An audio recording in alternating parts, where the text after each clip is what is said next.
श्रीमद् भागवतम स्कंद 1 chapter 5 Narad द्वारा व्यासदेव को श्रीमद् भागवत के विषय में आदेश। जय श्री कृष्ण दोस्तों, चतुर्थ अध्याय में आप लोगों ने जाना कि शौनक मुनि अपने कुछ प्रश्न पूछते हैं सूत गोस्वामी जी से। वह पूछते हैं कि श्रीमद् भागवतम का उदय किस प्रकार हुआ, इसका कारण क्या था, यह किस समय लिखी गई।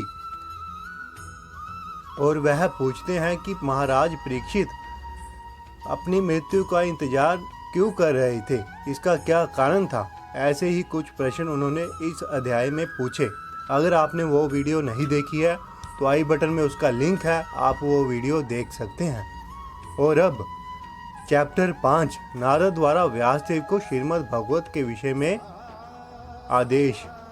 सूत गोस्वामी जी ने कहा, इस तरह देव ऋषि नारद सुखपूर्वक बैठ गए और मानो मुस्कुराते हुए ब्रह्म ऋषि को संबोधित किया। पिछले अध्याय के आखिर में आपको बताया गया था कि नारद जी व्यासदेव की कुटिया में आते हैं और व्यासदेव जी उनका आदर पूर्वक सत्कार करके उनकी पूजा करके उनको वहाँ बैठाते हैं। उससे आगे यह अध्याय शुरू होता है। तो सूत गोस्वामी जी बताते हैं कि नारद मुनि व्यासदेव जी के यहाँ पर सुखपूर्वक बैठ गए और मुस्कुराते हुए व्यासदेव जी को कहा। व्यासदेव जी को पराशर पुत्र संबोधित करते हुए नारद ने पूछा, क्या तुम मन या शरीर को आत्म साक्षात्कार का लक्ष्य मानकर संतुष्ट हो? तुम्हारी जिज्ञासा पूर्ण है और तुम्हारा अध्ययन भी भली भांति पूरा हो चुका है। इसमें संदेह नहीं कि तुमने एक महान एवं अद्भुत ग्रंथ महाभारत तैयार किया है, जो सभी प्रकार के वैदिक फलों की विशद व्याख्या से युक्त है। नारद जी व्यासदेव जी को कहते हैं कि तुमने वेद का 4 भागों में वेद लिखे 4 भागों में उनको बांट दिया, बहुत अच्छा काम किया। और आपने महाभारत भी लिखा, जिसको जानकर यहाँ दुनिया का हर व्यक्ति अपना उद्धार कर सकता है। और आगे नारद जी व्यासदेव जी को कहते हैं कि तुमने निराकार ब्रह्मा विषय क्या है उससे प्राप्त होने वाले ज्ञान को भली भांति लिपिबंद किया है, कि तुमने उनको अच्छी तरह लिखा है ब्रह्मा जी के ज्ञान को। तो इतना सब होते हुए है मेरे प्रभु, अपने को व्यर्थ समझकर हताश होने की क्या बात है। तो नारद जी कहते हैं, तो आप अपने पर क्या दोष, क्यों अपने को हारा हुआ मान रहे हो, हताश होने की क्या ज़रूरत है। व्यासदेव जी ने कहा, आपने मेरे विषय में जो कुछ कहा वह सब सही है, इन सब के बावजूद मैं संतुष्ट नहीं हूँ। अतएव मैं आपसे अपने असंतोष के मूल कारण के विषय में पूछ रहा हूँ, क्योंकि आप स्वयंभू की संतान होने के कारण अगाध ज्ञान से युक्त व्यक्ति हैं। है प्रभु, जो कुछ भी गोपनीय है वह आपको ज्ञात है, क्योंकि आप भौतिक जगत के सृष्टा तथा संहारक एवं आध्यात्मिक जगत के पालक आदि भगवान की पूजा करते हैं, जो भौतिक प्रकृति के 3 गुणों से परे है। आप सूर्य के समान तीनों लोकों में विचरण कर सकते हैं और वायु के समान प्रत्येक व्यक्ति के अंदर प्रवेश कर सकते हैं। इसीलिए आप सर्वव्यापी परमात्मा के तुल्य हैं। अंत आपसे प्रार्थना है कि नियमों तथा व्रतों का पालन करते हुए देवता में लीन रहने पर भी मुझ में कोई कमी हो, उसे खोज निकालें। श्री नारद जी ने कहा, वास्तव में तुमने भगवान की अलौकिक तथा निर्मल महिमा का प्रसार नहीं किया। जो दर्शन शास्त्र परमेश्वर की दिव्य इंद्रियों को तुष्ट नहीं कर पाता वह व्यर्थ समझा जाता है। नारद जी व्यासदेव जी को बताते हैं कि तुमने भगवान के बारे में कुछ नहीं लिखा है, भगवान की महिमा नहीं की है। जो महिमा भगवान के जो भी वेद या ग्रंथ लिखे गए हों जिसमें भगवान का महिमा का वर्णन ना हो वह व्यर्थ समझा जाता है। व्यासदेव जी आगे बताते हैं, है महामुनि, यद्यपि आपने धार्मिक कृत्य इत्यादि 4 पुरुषार्थों का विस्तार से वर्णन किया है, किंतु आपने भगवान वासुदेव की महिमा का वर्णन नहीं किया है।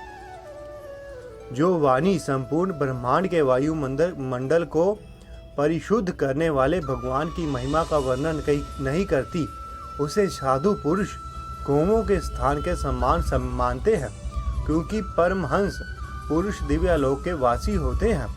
अंत उन्हें ऐसे स्थान में कोई आनंद नहीं मिलता।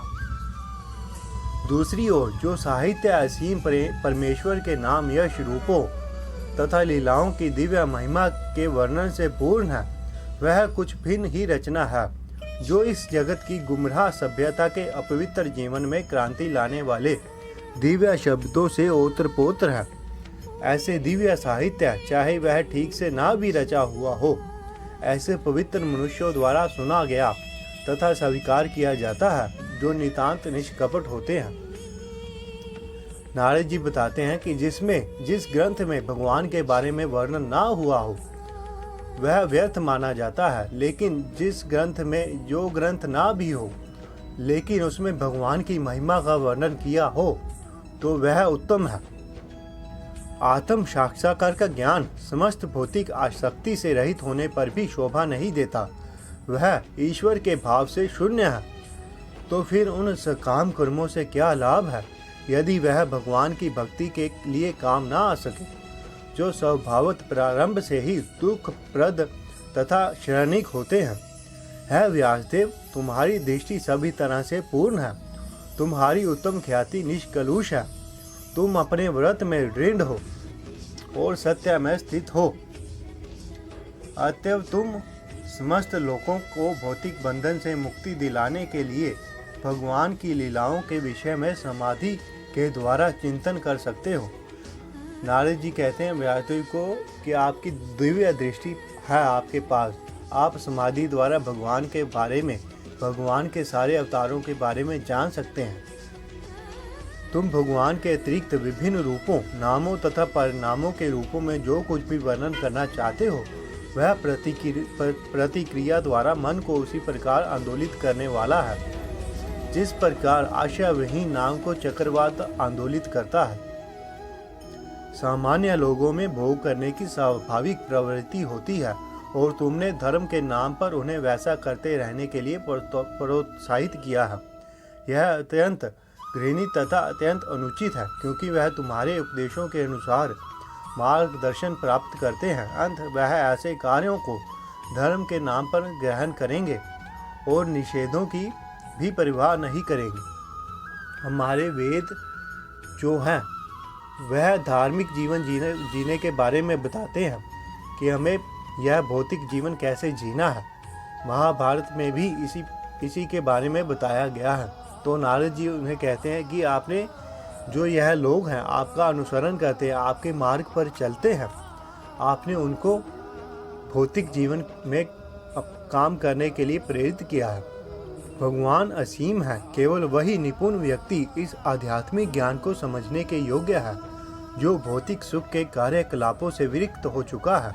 अंत जो लोग भौतिक आसक्ति के कारण सुस्थापित नहीं हैं, उन्हीं को तुम परमेश्वर के दिव्य कार्यों के वर्णनों के माध्यम से दिव्य अनुभूति की विधियां दिखलाओ। जिसने भगवान की भक्ति में सेवा में प्रवृत्त होने के लिए अपनी भौतिक वृत्तियों को त्याग दिया, वह कभी कभी कच्ची अवस्था में नीचे गिर सकता है, तो भी उसके असफल होने का कोई खतरा नहीं रहता। इसके विपरीत अभक्त चाहे अपनी वृत्तियों में पूर्ण रूप से रत क्यों ना हो, उसे कुछ भी नहीं लाभ होता। नारद जी व्यासदेव जी को बताते हैं कि जो भगवान की भक्ति में प्रवृत्त होते हैं और भौतिक धर्मों को त्याग देते हैं, तो वह कभी कभी कच्ची अवस्था में नीचे गिर सकते हैं, तो उनके असफल होने का कोई खतरा नहीं होता। इसके बारे में श्रीमद् भागवतम में भी, श्रीमद् भगवत गीता में भी वर्णन हुआ है। उसमें भी बताया गया है कि जब कोई व्यक्ति धर्म के पथ पर चलता है, तो उसको अगर वह उस पर एक बार आगे बढ़ने के बाद पीछे हट जाता है, तो भी उसको अगले जन्म में अच्छे कार्य करने को मिलते हैं।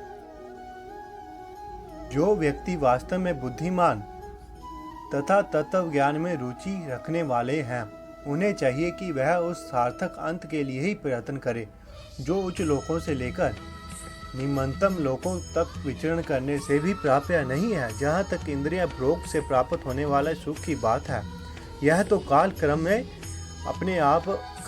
से अपने आप प्राप्त हो जाता है। जिस प्रकार हमारे ना चाहने पर भी हमें दुख मिलते रहते हैं।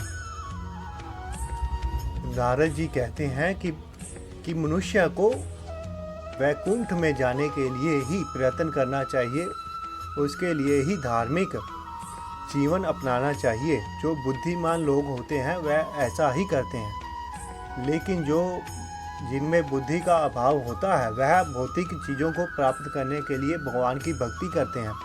लेकिन हमें भगवान की भक्ति भौतिक चीज़ों के लिए नहीं करनी चाहिए, यह तो हमें अपने आप प्राप्त होती रहती हैं।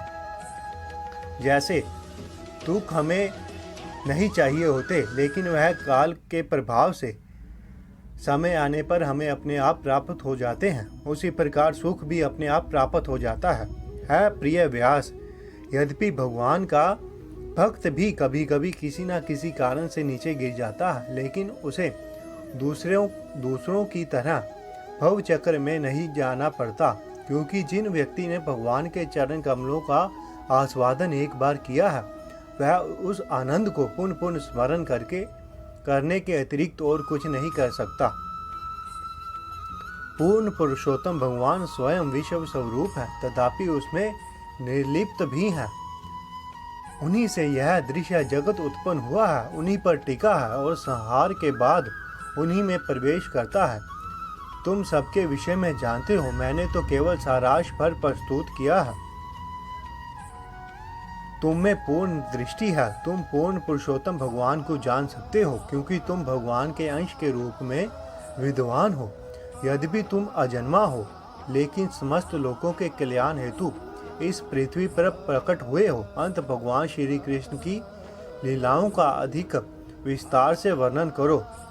विद्वान मंडली ने यह स्पष्ट निष्कर्ष निकाला है कि तपस्या, वेदाध्ययन, यज्ञ, दान तथा स्तुति जप का अचूक प्रयोजन उत्तम श्लोक भगवान की दिव्य लीलाओं के वर्णन में जाकर समाप्त होता है मुनि, पिछले कल्प में मैं किसी दासी के पुत्र रूप में उत्पन्न हुआ था, जो वेदांत सिद्धांतों के अनुयायी ब्राह्मणों की सेवा करती थी।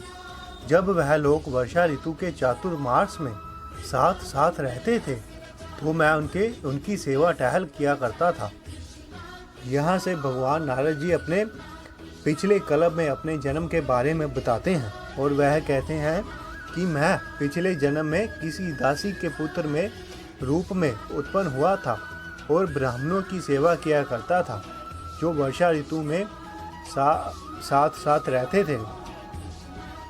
यद्यपि वह स्वभाव से निष्पक्ष थे, किंतु उन वेदांत के अनुयायियों ने मुझ पर अहतुकी कृपा की। जहाँ तक मेरी बात थी, मैं इंद्रियाजीत था और बालक होने पर भी खेल कूद से अनासक्त रहता था। साथ ही मैं चपल ना था और कभी भी जरूरत से ज़्यादा नहीं बोलता था। नारद जी कहते हैं कि उन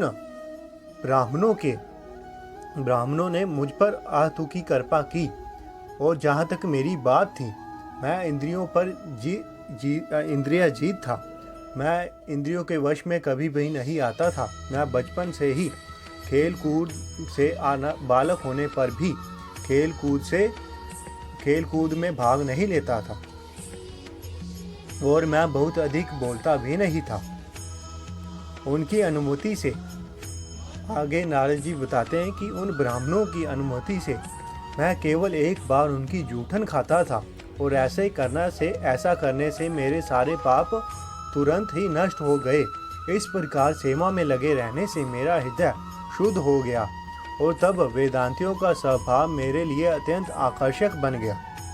है व्यासदेव, उस संगति में तथा उन महान वेदांतियों की कृपा से मैं उनके द्वारा भगवान श्री कृष्ण की मनोहर लीलाओं का वर्णन सुन सका, और इस प्रकार ध्यान पूर्वक सुनते रहने से भगवान के विषय में प्रतिक्षण अधिकाधिक सुनने के प्रति मेरी रुचि बढ़ती ही गई। है महामुनि, यूं ही मुझे भगवान का आस्वाद प्राप्त हुआ, त्यों ही मेरा ध्यान भगवान का श्रवण करने के प्रति अटल हो गया और ज्यों ही मेरी रुचि विकसित हो गई त्यों ही मुझे अनुभव हुआ कि मैंने अज्ञानवश ही स्थूल तथा सूक्ष्म अवतारों का विस्तार किया है, क्योंकि भगवान तथा मैं दोनों ही दिव्य हैं।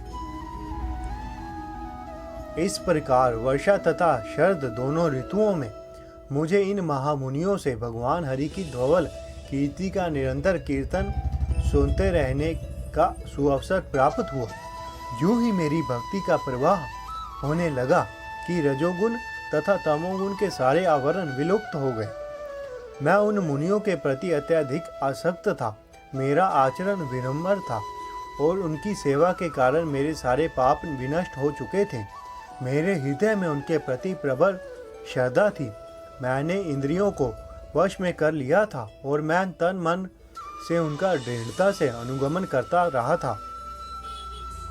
दीन जनोपन अत्यंत दयालु उन भक्ति वेदांतों ने जाते समय मुझ पर गुहांतम विषय का उपदेश दिया, जिसका उपदेश स्वयं भगवान देते हैं।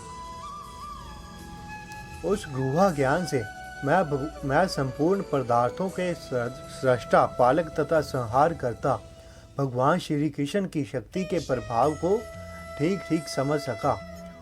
उसे जान लेने पर कोई भी मनुष्य है उनके पास लौटकर उनसे साक्षात भेंट कर सकता है। ब्राह्मण व्यासदेव विद्वानों द्वारा यह निश्चित हुआ है कि समस्त कष्टों तथा दुखों के उपचार का सर्वोत्तम उपाय यह है कि अपने सारे कर्मों को भगवान की सेवा में समर्पित कर दिया जाए। है श्रेष्ठ पुरुष, क्या भैषज विज्ञान की विधि से प्रयुक्त की गई कोई वस्तु उस रोग को ठीक नहीं कर देती जिससे ही वह रोग उत्पन्न हुआ हो? इस प्रकार जब मनुष्य के सारे कार्यकलाप भगवान की सेवा में समर्पित होते हैं तो वह सारे कर्म जो उसके शाश्वत बंधन के कारण होते हैं, कर्म रूपी वृक्ष के विनाशकर्ता बन जाते हैं। इस जीवन में भगवान की तुष्टि के लिए जो भी कार्य किया जाता है उसे भक्ति योग अथवा भगवान के प्रति दिव्य प्रेमा भक्ति कहते हैं, और जिसे ज्ञान कहते हैं वह तो सहगामी कारक बन जाता है। पूर्ण पुरुषोत्तम भगवान श्री कृष्ण के आदेश अनुसार कर्म करते हुए मनुष्य निरंतर उनके नामों का तथा उनके गुणों का स्मरण करता है। आइए हम सब वासुदेव तथा उनके पूर्ण अंश प्रद्युम्न, अनिरुद्ध तथा संकर्षण सहित उनकी महिमा का कीर्तन करें। इस प्रकार वास्तविक दृष्टा वही है जो दिव्य मंत्र मूर्ति श्री भगवान विष्णु की पूजा करता है, जिनका कोई भौतिक रूप नहीं होता। है ब्राह्मण, इस प्रकार सर्वप्रथम भगवान श्री कृष्ण ने मुझे वेदों के गुहांतम अंशों में निहित भगवान के दिव्य ज्ञान का, फिर आध्यात्मिक ऐश्वर्य का और तब अपनी घनिष्ठ प्रेम में सेवा का वर दिया। अंत कृपा करके सर्वशक्तिमान के उन कार्यकलापों का वर्णन करो जिसे तुमने वेदों के अपार ज्ञान से जाना है, क्योंकि उससे महान दिव्यजनों की ज्ञान पिपासा की तृप्ति होगी और साथ ही सामान्य लोगों के कष्टों का भी शमन होगा जो भौतिक दुखों से सदैव पीड़ित रहते हैं। निसंदेह इन कष्टों से उबरने का कोई अन्य साधन नहीं है। नारद जी बताते हैं कि आप भागवत लिखे भगवान की लीलाओं के बारे में बताएं। इनसे सारे भौतिक दुखों का नाश होगा। जो लोग भौतिक दुखों से परेशान हैं वह इससे पढ़कर, इससे ज्ञान अर्जित करके अपने दुखों को कम कर सकते हैं, और कोई साधन नहीं है अपने दुखों को कम करने का।